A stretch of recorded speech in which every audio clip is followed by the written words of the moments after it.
Baik, kita mulai. Sidang perkara nomor 130 Petsus garing 2023 garing PT MTR dibuka dan nyatakan terbuka untuk umum.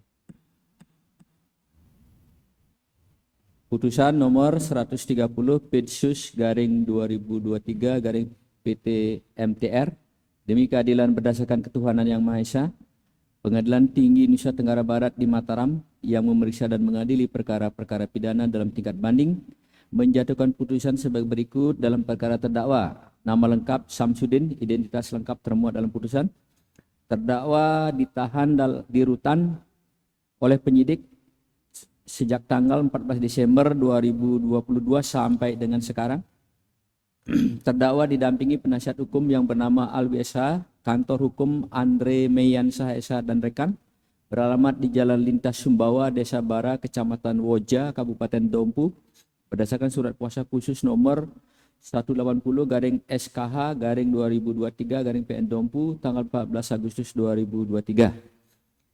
Terdakwa diajukan di depan persidangan pengadilan negeri Dompu oleh penuntut umum pada Kejaksaan Negeri Dompu dengan dakwaan sebagai berikut. Primer, sebagaimana dirumuskan dan diancam pidana dalam pasal 112 ayat 1 Undang-Undang Nomor 35 Tahun 2009 tentang narkotika. Subsidiar, sebagaimana dirumuskan dan diancam pidana dalam pasal 127 ayat 1 huruf A Undang-Undang Nomor 35 Tahun 2009 tentang narkotika.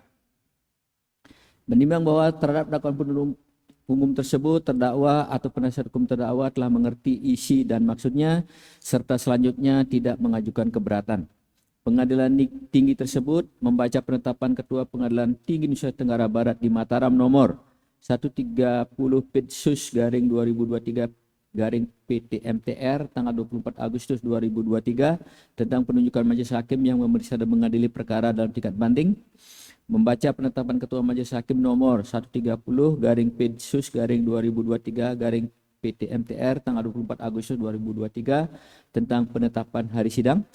Membaca berkas perkara dan surat-surat lain yang bersangkutan. Membaca tuntutan pidana penuntut umum pada Kejaksaan Negeri Dompu yang pada pokoknya sebagai berikut.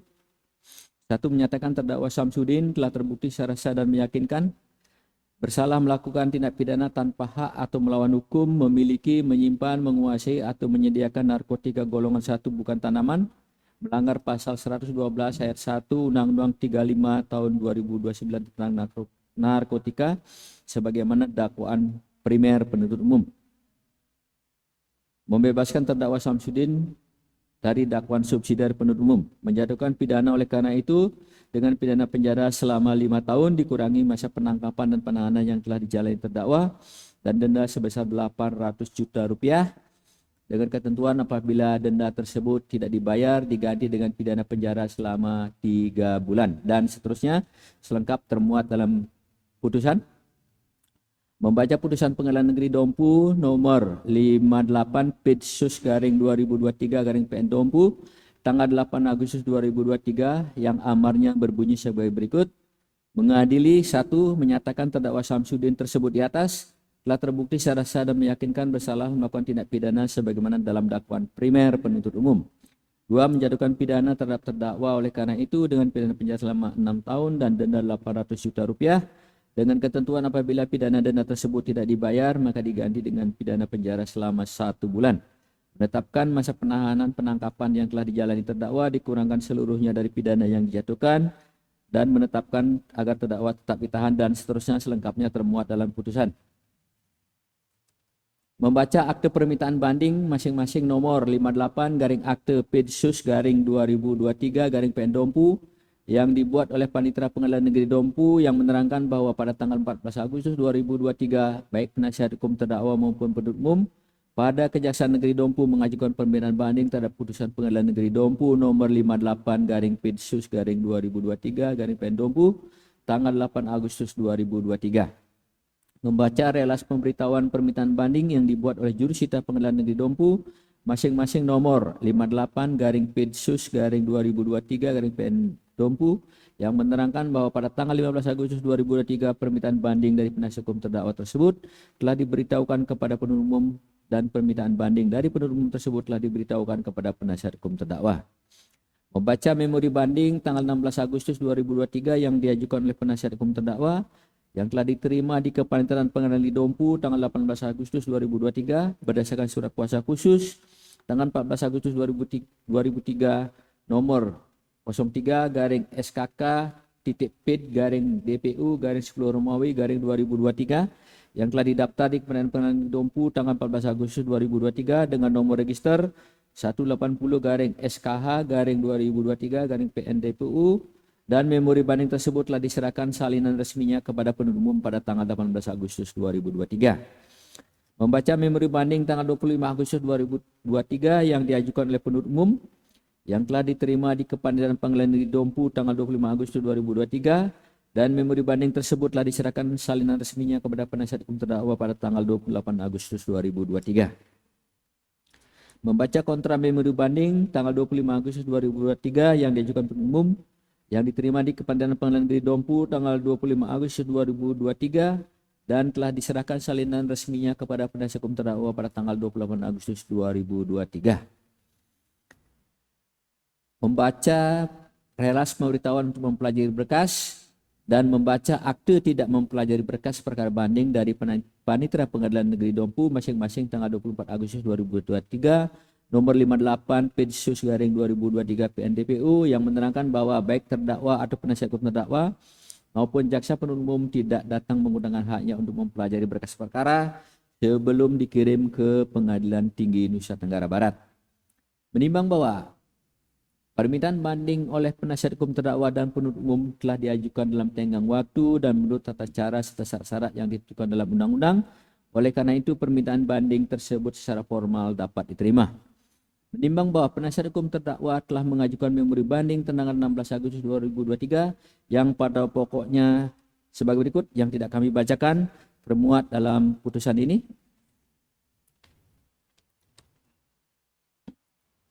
Menimbang bahwa atas memori banding penasihat hukum terdakwa tersebut di atas, penuntut umum pada Kejaksaan Negeri Dompu telah mengajukan kontra memori banding tertanggal 25 Agustus 2023 yang pada pokoknya berikut dan juga tidak kami bacakan. Menimbang bahwa penuntut umum telah mengajukan pula memori banding tertanggal 25 Agustus 2023 yang pada pokoknya berikut yang juga tidak kami bacakan termuat lengkap dalam putusan. Menimbang bahwa Majelis Hakim Tinggi membaca, mempelajari dengan teliti dan seksama berkas perkara beserta salinan resmi putusan Pengadilan Negeri Dompu nomor 58 Pedsus 2023 PNDPU tanggal 8 Agustus 2023 dan telah memperhatikan memori banding yang diajukan penasihat hukum terdakwa, memori banding yang diajukan oleh penuntut umum maupun kontra memori banding yang diajukan penuntut umum, berita acara pemeriksaan penyidik, berita acara sidang Pengadilan Negeri Dompu. Majelis Hakim Tinggi sebelum berpendapat apakah putusan Pengadilan Negeri Dompu tersebut di atas sudah tepat dan benar, dikuatkan, dirubah atau dibatalkan, maka terlebih dahulu akan dipertimbangkan memori banding dari penasihat hukum terdakwa tanggal 16 Agustus 2023 sebagai berikut. Menimbang bahwa setelah Majelis Hakim Pengadilan Tinggi membaca dan meneliti dengan seksama berita acara pemeriksaan penyidikan, memang benar Saksi Hari Dwiantara sebagai tim Satres Narkoba Polres Dompu di pemeriksaan penyidikan adalah sebagai penyidik pembantu. Akan tetapi pada saat yang bersangkutan diperiksa sebagai saksi di penyidik, Saksi Hari Dwiantara diperiksa oleh penyidik Abdul Malik Esa dan Rendra Sujara sebagai penyidik pembantu sebagaimana tersebut dalam berita acara penyidikan tanggal 10 Desember 2022 dan berita acara penyidikan yang kedua tanggal 3 Februari 2023 yang bersangkutan diperiksa oleh penyidik dan penyidik pembantu yang sama. Demikian pula pemeriksaan saksi Muhammad Kadapi sebagai tim Satres Narkoba Polres Dompu diperiksa oleh penyidik Abdul Malik Esa dan Rendra Sujara penyidik pembantu sebagaimana tertera dalam berita acara penyidikan tanggal 10 Desember 2022 dan berita acara penyidikan kedua tanggal 3 Februari 2023. Insyaallah. Menimbang bahwa lalu pada saat pemeriksaan terdakwa di penyidik, terdakwa didampingi oleh penasihat hukum Handri Miansyah Esa berdasarkan surat kuasa khusus nomor 5/SKK/PID/DPU/1 Romawi /2023 tanggal 10 Desember 2022, terdakwa diperiksa oleh penyidik Abdul Malik Esa dan penyidik pembantu Hari Dwiantara sebagaimana berita acara pemeriksaan penyidik tanggal 14 Desember 2022 dan berita acara pemeriksaan penyidikan yang kedua tanggal 7 Februari 2023 dan berita acara mana telah ditandatangani oleh terdakwa dan penasihat hukum terdakwa dan penyidik serta penyidik membantu. Menimbang bahwa berdasarkan fakta berita acara penyidikan tersebut di atas, Majelis Pengadilan Tinggi berpendapat adalah rangkaian dari tugas penyidik untuk melakukan penyidikan sebagaimana ditentukan dalam pasal 7 ayat 1 KUHP bahwa penyidik sebagaimana dimaksud dalam pasal 6 ayat 1 huruf A karena kewajibannya mempunyai wewenang menerima laporan atau pengaduan dari seseorang tentang adanya tindak pidana dan seterusnya sebagaimana tersebut sampai huruf J, sedangkan penyidik pembantu sebagaimana pasal 11 KUHP mempunyai wewenang seperti tersebut dalam pasal 7 ayat 1 kecuali mengenai penahanan yang wajib diberikan dengan pelimpahan wewenang dari penyidik. Menimbang bahwa Hari Dwiantara dan Muammar Gaddafi selaku tim Satres Narkoba Polres Dompu yang menangkap terdakwa dan Ropi Nusrendi di tempat kejadian disaksikan oleh saksi Saiful dari anggota masyarakat dan sebagai tim Satres Narkoba Polres Dompu yang menangkap dan menggeledah terdakwa dan Ropi Nusrendi di dalam perkara kasus juga sebagai saksi bersama Saiful tidak bertentangan dengan pasal 185 KUHP serta pada tahap pemeriksaan terdakwa pada tahap penyidikan terdakwa didampingi oleh penasihat hukum Andi Miansyah Esa tidak mungkin pemeriksaan itu direkayasa, tidak jujur, tidak objektif. Oleh karena itu putusan Mahkamah Agung nomor 1531 KP Sus garing 2020 penerapannya tidak dapat digeneralisir dan sangat tergantung kasus per kasus. Menimbang bahwa penasihat hukum terdakwa dalam memori bandingnya juga menyebutkan bahwa penuntut umum hanya membacakan saksi-saksi di persidangan. Tidak ada satu pun yang bisa dihadirkan di persidangan. Sehingga putusan Pengadilan Negeri Dompu nomor 58 Petsus 2023 PN Dompu tanggal 8 Agustus 2003 tersebut harus diperbaiki. Dan penuntut umum dalam kontra memori bandingnya menyebutkan bahwa saksi-saksi pada tahap memberikan keterangan di penyidik telah bersumpah sehingga dapat dijadikan alat bukti yang sah. Menimbang bahwa memori banding penasihat hukum terdakwa dan kontra memori banding penuntut umum tersebut tidak tepat. Dan setelah Majelis Hakim Pengadilan Tinggi membaca berita acara persidangan Majelis Hakim tingkat pertama, persidangan tersebut dilaksanakan secara telekonferensi dan sesuai dengan berita acara pada hari Selasa tanggal 20 Juni 2023, oleh Majelis Hakim tingkat pertama telah didengar keterangan 3 orang saksi di bawah sumpah, yaitu saksi Hari Dwiantara, saksi Muammar Gaddafi, saksi Saiful, dan atas keterangan saksi-saksi tersebut terdakwa membenarkan keterangan saksi-saksi tersebut dan pemeriksaan dilanjutkan dengan mendengar keterangan terdakwa dan terdakwa di persidangan didampingi oleh penasihat hukum Andi Miansyah Esa dan Alwi sesuai dengan surat kuasa khusus nomor 03 garing SKK titik pit garing DPU garing 10 Romawi garing 2003 tanggal 14 Agustus 2003 dan didaftar di Pengadilan Negeri Dompu tanggal 14 Agustus 2003 register nomor 180 garing SKH garing 2023 PN DPU. Menimbang bahwa kemudian dipertimbangkan memori banding penasihat hukum terdakwa ayat 2 yang menyebutkan Majelis Hakim tingkat pertama adalah keliru dan salah bahkan jauh melampaui fakta yang sebenarnya, yang menyebutkan unsur kedua dari pasal 112 ayat 1 Undang-Undang 35 2009 tentang narkotika telah terpenuhi. Apalagi hal ini dihubungkan dengan putusan Mahkamah Agung RI nomor 1368 Petsus garing 2011 karena perbuatan terdakwa secara kontekstual tidak memenuhi maksud dan tujuan dari memiliki, menyimpan dan menguasai sabu, namun maksud dan tujuan terdakwa hanya untuk dipakai bagi diri sendiri.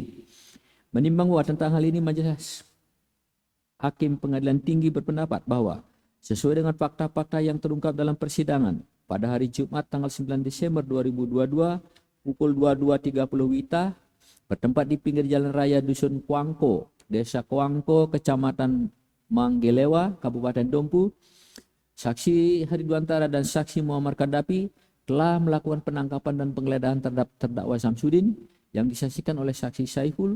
Telah ditemukan barang bukti berupa 2 buah plastik klip transparan berisi kristal bening berupa narkotika golongan 1 dengan berat bersih 1,15 gram dan barang bukti ini ditemukan di atas tanah dekat terdakwa duduk, yang mana pada saat itu saksi Muammar Gaddafi melihat terdakwa menjatuhkan satu buah kotak rokok Sampurna ke bawah dekat terdakwa duduk saat terdakwa berdiri. Bahwa selain barang bukti narkotika, ditemukan pula satu buah bong yang terbuat dari botol bekas air mineral Marina. Terdapat pipet berbentuk L ditutupnya, satu buah tabung kaca, satu buah HP Nokia warna biru, satu buah sumbu, dua buah korek api gas, serta satu unit sepeda motor Yamaha Pixen warna merah dengan nopol EA6271AD beserta kunci kotak. Karena sebelum dilakukan penangkapan, terdakwa sedang mengkonsumsi narkotika jenis sabu bersama Rupinus Rendi, Irwan, dan teman Irwan yang terdakwa tidak tahu namanya. Bahwa narkotika yang diambil dari atas tanah yang dibungkus dengan kotak rokok Sampurna mil milik Irwan yang diberikan kepada terdakwa, dan pada saat penangkapan terdakwa tertangkap pula dan digeledah pula Rupinus Rendi. Menimbang bahwa selain dari pertimbangan tersebut, Majelis Hakim Tinggi berpendapat bahwa sependapat dengan pertimbangan Majelis Hakim tingkat pertama bahwa perbuatan terdakwa telah memenuhi unsur dari pasal 112 ayat 1 Undang-Undang 35 tahun 9 tentang narkotika. Menimbang bahwa dengan demikian Majelis Hakim Pengadilan Tinggi tidak sependapat dengan memori banding penasihat hukum terdakwa yang menyebutkan perbuatan terdakwa adalah sebagai pengguna bagi diri sendiri, karena sesuai dengan fakta persidangan barang bukti narkotika melebihi dari 1 gram sehingga bertentangan dengan SEMA nomor 8 tahun 2010. Dengan demikian putusan Mahkamah Agung nomor 1368K garing Pedisus 2011 tidak dapat dihubungkan dengan perkara inkasu. Menimbang bahwa selanjutnya dipertimbangkan memori banding penasihat hukum terdakwa ayat 3, yaitu intinya bahwa nota pembelaan atau pledoi penasihat hukum terdakwa sama sekali tidak dipertimbangkan oleh Majelis Hakim tingkat pertama. Menimbang bahwa oleh karena terdakwa atau penasihat hukum terdakwa telah mengakui bersalah atas perbuatan yang dilakukannya sebagaimana tersebut dalam bandingnya, maka Majelis Hakim Pengadilan Tinggi tidak mempertimbangkan seluruh pledoi penasihat hukum terdakwa, tetapi hanya mempertimbangkan hal-hal yang memberatkan maupun hal yang meringankan yang akan disebutkan di bawah nanti. Menimbang bahwa berdasarkan pertimbangan tersebut di atas, maka memori banding penasihat hukum terdakwa harus dinyatakan ditolak, dan memori banding maupun kontra memori banding penuntut umum yang meminta supaya putusan Pengadilan Negeri Dompu nomor 58 Pedisus 2003 PN Dompu tanggal 8 Agustus 2023 dikuatkan, maka memori banding maupun kontra memori banding penuntut umum tersebut tidak perlu dipertimbangkan lebih lanjut. Menimbang bahwa berdasarkan berbagai pertimbangan tersebut di atas dan dengan membaca secara teliti seksama berkas perkara yang bersangkutan, salinan resmi putusan Pengadilan Negeri Dompu nomor 58 Pedisus 2023 PN Dompu tanggal 8 Agustus 2003, memori banding penasihat hukum terdakwa, memori banding dan kontra memori banding penuntut umum, Majelis Pengadilan Tinggi berpendapat bahwa pertimbangan Majelis Hakim tingkat pertama dalam putusannya sudah tepat dan benar, karena itu dijadikan sebagai pertimbangan hukum Majelis Hakim Pengadilan Tinggi dalam memutus perkara ini di tingkat banding, kecuali mengenai kualifikasi tindak pidana dan pidana yang dijatuhkan kepada terdakwa. Oleh karena itu perlu diubah dengan pertimbangan sebagai berikut. Menimbang bahwa sesuai dengan pertimbangan Majelis Hakim tingkat pertama, dinyatakan terdakwa telah terbukti secara sadar meyakinkan bersalah melakukan tindak pidana sebagian dalam dakwaan primer penuntut umum, akan tetapi Majelis Hakim tingkat pertama di dalam amal putusannya tidak memberikan kualifikasi terhadap tindak pidana yang telah dilakukan terdakwa. Oleh karena itu, Majelis Hakim Pengadilan Tinggi akan memberikan kualifikasi tindak pidana terhadap perbuatan terdakwa sebagaimana tersebut dalam amar putusan. Menimbang bahwa perlu pula juga dipertimbangkan tentang lamanya pidana yang dijatuhkan kepada terdakwa, karena pidana yang dijatuhkan kepada terdakwa cukup berat, dan perlu pula dipertimbangkan hal yang meringankannya. Di samping telah dipertimbangkan tentang terdakwa yang menyesali perbuatannya, terdakwa juga mempunyai tanggungan keluarga, yaitu 4 orang anak yang masih sangat membutuhkan terdakwa untuk menafkahi istri dan anak-anaknya tersebut. Menimbang bahwa berdasarkan pertimbangan tersebut di atas, maka putusan Pengadilan Negeri Dompu nomor 58 garing Pedisus garing 2003 garing PN Dompu tanggal 8 Agustus 2003 yang telah dimintakan banding tersebut harus diubah mengenai kualifikasi tindak pidana dan pidana yang dijatuhkan kepada terdakwa, sehingga amar selengkapnya seperti tersebut di bawah ini. Menimbang bahwa lamanya terdakwa berada dalam tahanan dikurangkan seluruhnya dari pidana yang dijatuhkan, menimbang bahwa oleh karena menurut pendapat Majelis Hakim Pengadilan Tinggi tidak ada alasan yang cukup untuk mengeluarkan terdakwa dari tahanan, maka menetapkan agar terdakwa tetap berada dalam tahanan. Menimbang bahwa oleh karena terdakwa tetap dinyatakan bersalah dan jatuh pidana, maka kepadanya harus dibebani untuk membayar biaya perkara ke dalam kedua tingkat peradilan. Mengingat pasal 112 ayat 1 Undang-Undang 35 2009 tentang narkotika, Undang-Undang nomor 8 tahun 1981 tentang hukum acara pidana, mengadili menerima permintaan banding dari penuntut umum dan terdakwa Syamsuddin tersebut, mengubah putusan Pengadilan Negeri Dompu nomor 58 Petsus 2023 PN Dompu tanggal 8 Agustus 2003 yang dimintakan banding mengenai kualifikasi tindak pidana dan pidana yang dijatuhkan kepada terdakwa sehingga selengkapnya berbunyi sebagai berikut. 1. Menyatakan terdakwa Syamsuddin telah terbukti secara sah dan meyakinkan bersalah melakukan tindak pidana tanpa hak menguasai atau menyediakan narkotika golongan 1 bukan tanaman. 2. Menjatuhkan pidana kepada terdakwa oleh karena itu dengan pidana penjara selama 4 tahun dan denda sejumlah 800 juta rupiah dengan ketentuan apabila pidana denda tersebut tidak dibayar oleh terdakwa maka diganti dengan pidana penjara selama 1 bulan. 3. Menetapkan masa penangkapan dan penahanan yang telah dijalani oleh terdakwa dikurangkan seluruhnya dari pidana yang dijatuhkan tersebut. 4. Menetapkan supaya terdakwa tetap ditahan. 5. Menyatakan barang bukti berupa 1 kotak rokok Sampurna Mil yang di dalamnya berisi 1 buah plastik klip transparan ukuran 5 x 8 cm. Di dalamnya terdapat 2 gulung plastik klip transparan yang masing-masing berisi kristal bening narkotika yang diduga jenis sabu dengan berat kotor 0,73 gram, 0,88 gram. Jadi diketahui total berat kotor 2 gulung plastik klip transparan berisi kristal bening yang diduga narkotika jenis sabu tersebut adalah 1,61 gram. Kemudian 1 buah bong yang terbuat dan dari botol bekas air mineral Marina, terdapat pipet bentuk L di tutupnya, 1 buah tabung kaca, 1 buah sumbu, 2 buah korek api gas dirampas untuk dimusnahkan, 1 buah HP Nokia warna biru buatan Vietnam dirampas untuk negara, 1 unit sepeda motor Yamaha Vision warna merah dengan nopol EA6271AD beserta kunci kontak dengan nomor mesin 3C134910 dan dengan nomor rangka MH33C1004AK3479 dikembalikan kepada yang berhak melalui terdakwa. 6. Membebankan kepada terdakwa untuk membayar biaya perkara ini dalam 2 tingkat peradilan yang di dalam tingkat banding ditetapkan sebesar Rp5.000. Demikian diputuskan dalam rapat musyawarah Majelis Hakim Pengadilan Tinggi Nusa Tenggara Barat di Mataram pada hari Rabu tanggal 27 September 2023 oleh kami Cilim Budiana SMH selaku Ketua Majelis, Yuli Hafizah SMH dan Wismu Nuto SH masing-masing sebagai hakim anggota. Putusan tersebut diucapkan dalam persidangan yang terbuka untuk umum pada hari Rabu tanggal 4 Oktober 2023 oleh Ketua Majelis Hakim tersebut didampingi para hakim anggota serta dibantu oleh Yuli Jaina SH panitera pengganti pada pengadilan tinggi tersebut tanpa dihadiri oleh penuntut umum maupun terdakwa atau penasihat hukum terdakwa. Dengan demikian perkara nomor 130 dinyatakan selesai dan ditutup. Ada juga yang salah.